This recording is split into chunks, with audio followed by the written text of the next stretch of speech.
Hey guys, welcome back to Change Your Life. This is day number 41, and today I would like to talk about never giving up.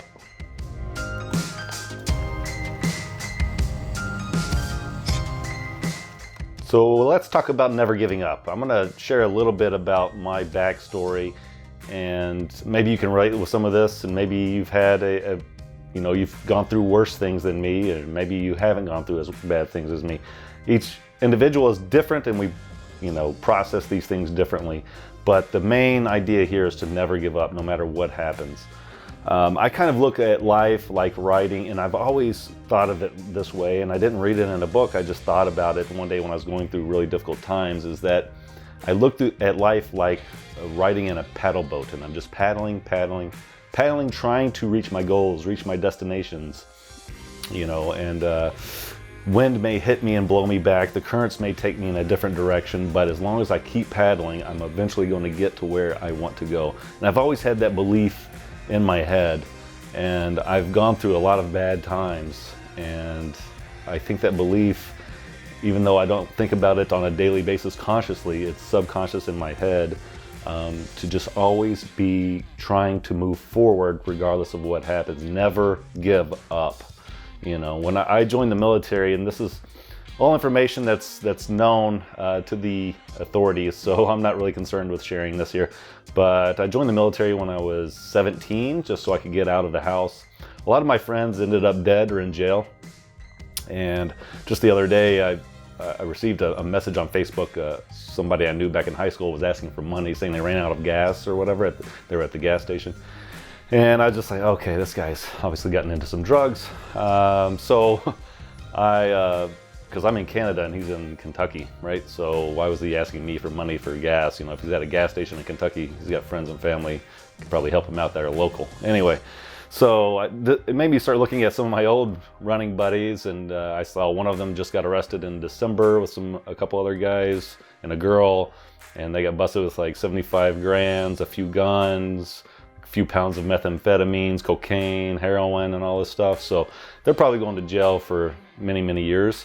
And then, it reminded me of another friend of mine that I used to hang out with that, drug deal gone bad, got shot and burned up in his car in Kentucky. And I was just very fortunate to make it out of there. And that's why I joined the military when I was 17, getting back to that. So I joined the military, and I was still I knew I needed discipline, but I wasn't ready for the military. Anyway, I got stationed in Texas and was hanging out with some bad guys, where I was stationed, and we were going to Austin and partying all the time and everything. So ended up getting into a fight one time, and then got drug tested and came up positive for marijuana. So they, asked me to, leave the military because they knew I was just there for 2 years enlistment, ultimately to get my GI Bill so I could go to college, was my goal anyway.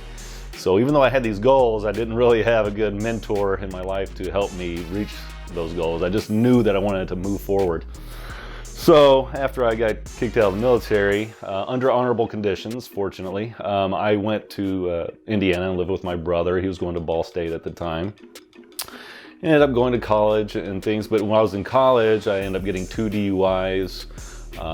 After college, I was still drinking a lot, and I was working and things, but just didn't really I wasn't really in control of my life as far as, the drinking and the drugs and things like that. So I ended up getting a wanton endangerment charge because I got into a fight with my neighbors. That's a group of young guys that just moved in, and they were partying all night. We just got into a fight, and they came into my house and pulled a gun on them, Fortunately, didn't shoot anybody. But anyway, when I tried to immigrate or get my permanent residency here in Canada, they said, Mr. Bean, you have all this on your record. You're gonna have to get this stuff expunged. A certain amount of time has to pass, all this stuff. So I applied once, got denied, and had to wait. So what would take someone usually 1 year to get permanent residency, it took me about 6 or 7 years, I think, to finally get my permanent residency. And then I filed, and they have my application for citizenship now. So, it's taken me, I don't know, 8, 9, 10 years to get my citizenship. So it's a long process, you know. It was a 10-year goal to get my citizenship here in Canada.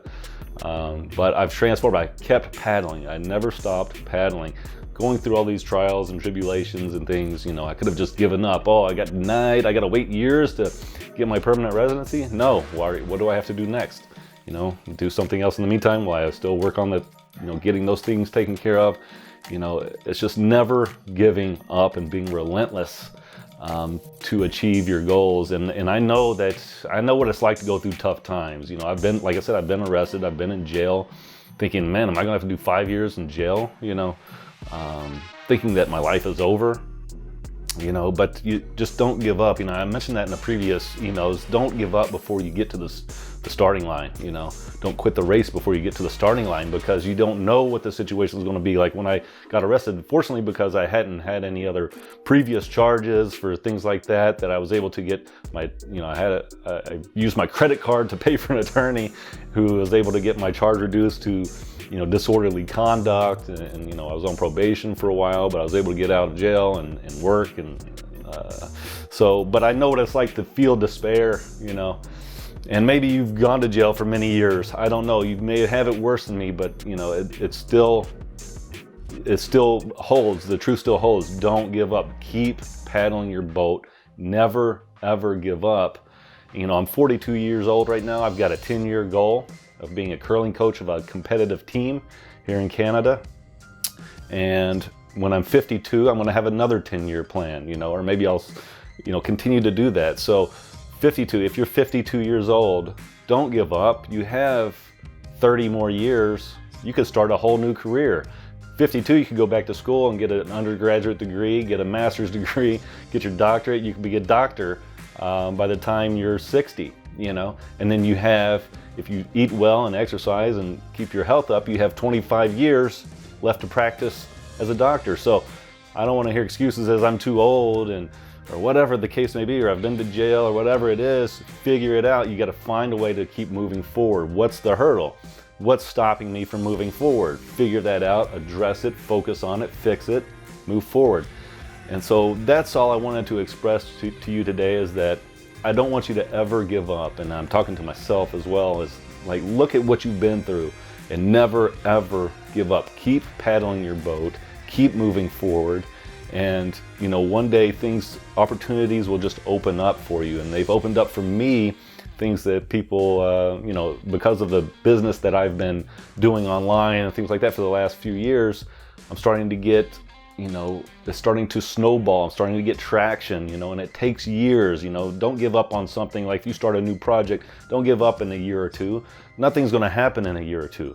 That's just, you're just getting your toes wet at that point. You know, if you're starting a new project, don't ever give up on it unless there's just no economical viability to it whatsoever, you know. And maybe it's just a hobby of yours. Just do it as a hobby then. Just do it forever, you know, and eventually you're going to get better at it, especially if you're making videos like I suggested you do. You're making a video every day for 365 days. I'm taking a course on Photoshop. My Photoshop skills are getting better. My video skills are getting better. You know, I've been exercising 5-6 times a week. I'm getting into shape. You know, these are things you can do on a daily basis. You can make that change. It starts with one change and making a commitment for the rest of your life, you know, and just never, ever giving up. Just don't give up, you know, whatever setbacks come. You know, if I get arrested tomorrow for something stupid, I don't know, you know, mistaken identity, whatever it may be, am I going to give up and move back to the U.S.? No, I'm going to do my best to fight it whatever way I can and just continue to move forward. So nothing's going to stop me until the day that I die. So I want you to be the same way. And don't let anything stop you, no matter what. And if you like this message, like and subscribe, and I will talk to you tomorrow.